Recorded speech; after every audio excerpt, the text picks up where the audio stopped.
Where do you get your food? What do you eat? Do you think of this or this? On Earth, we have a finite amount of resources, including water, oil, coal, arable land, fertile soil, etc. Everything that we need for our survival and well-being depends either directly or indirectly on our natural environment.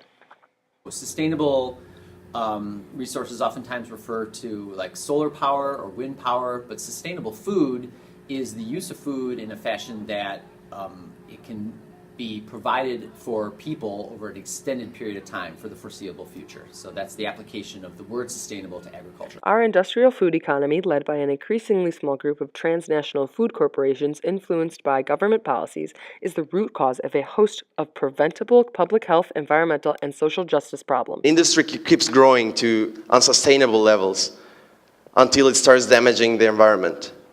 Fertilizers, pesticides, overexploitation of the land, and other unsustainable farming practices can cause a lot of problems for us and our environment. We see this in places where crop failures occur. We see this in places where people don't have enough food. Sometimes it's a distribution problem. Sometimes it's a matter just of a loss of productivity as the soil becomes kind of the nutrients get stripped out of the soil. Not only does unsustainable agriculture have consequences on the land like deforestation, desertification, soil erosion, and crop failure, but meat production and livestock farming is extremely unsustainable. Raising animals for food requires massive amounts of land, food, energy, and water. The appetite for meat is growing globally, and this is a huge problem. The production of methane and carbon dioxide and land use and water pollution all ties in with the increased and expansion of growing cattle and pigs. A staggering 51% or more of global greenhouse gas emissions are caused by animal agriculture. To produce 1 pound of beef is 1,799 gallons of water, pork 576, soybeans 216, and corn 108. As the need for protein grows and as the demand for agriculture and meat products grow, this is going to be a problem for sure. Meat production and poor water irrigation systems have already caused places like the Colorado River Basin to suffer from drought. This river no longer reaches its delta and is incapable of supporting outdoor business and Native American culture. Not only are rivers, groundwaters, and lakes suffering, but so is the ocean. Right now, the technology to catch fish is very great, and it is outstripping the capacity of the fish populations to reproduce. At our current rate of climate change and unsustainable fishing practices, CBS News predicts the extinction of saltwater fish to be closely approaching.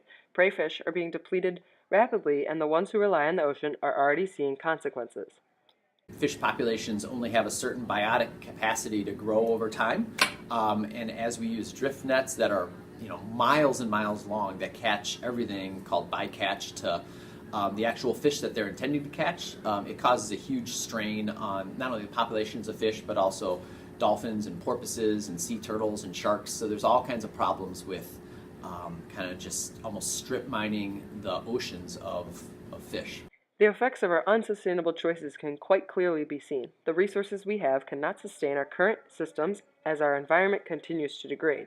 The human population is growing rapidly and is expected to hit over 9 billion by 2050.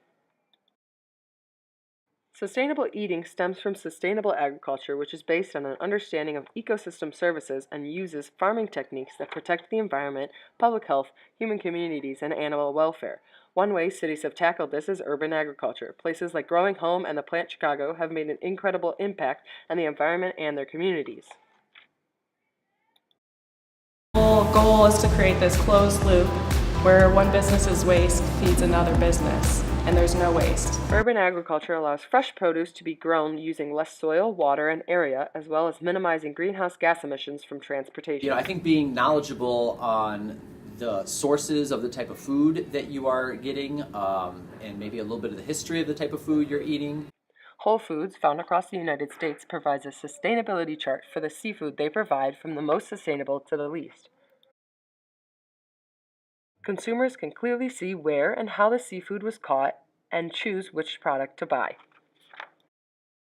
Sustainability is very important to us, and ranking these systems, we're finding that even fisheries are watching and always wanting to be better than the other fisheries or show something to the consumers that, hey, I'm sustainable too, and I want to do whatever it takes to get to that point. Not only is sourcing your protein important, but so is responsibly sourcing your produce.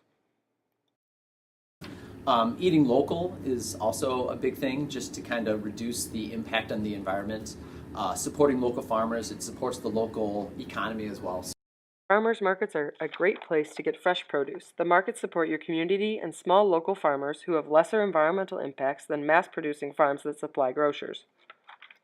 Producing your own food in a garden is one solution, but probably not the whole solution. Growing your own food is the most sustainable option. By avoiding fertilizers and pesticides, you can keep your family and environment safe. Gardening causes almost no soil erosion or land degradation and zeroes out water waste, transportation emissions, and resource depletion. When done right, your yard may become healthier and more fertile. Whether it be growing, catching, producing, or consuming, doing it sustainably is not only essential for the environment's future, but also our family's future and our economy's future.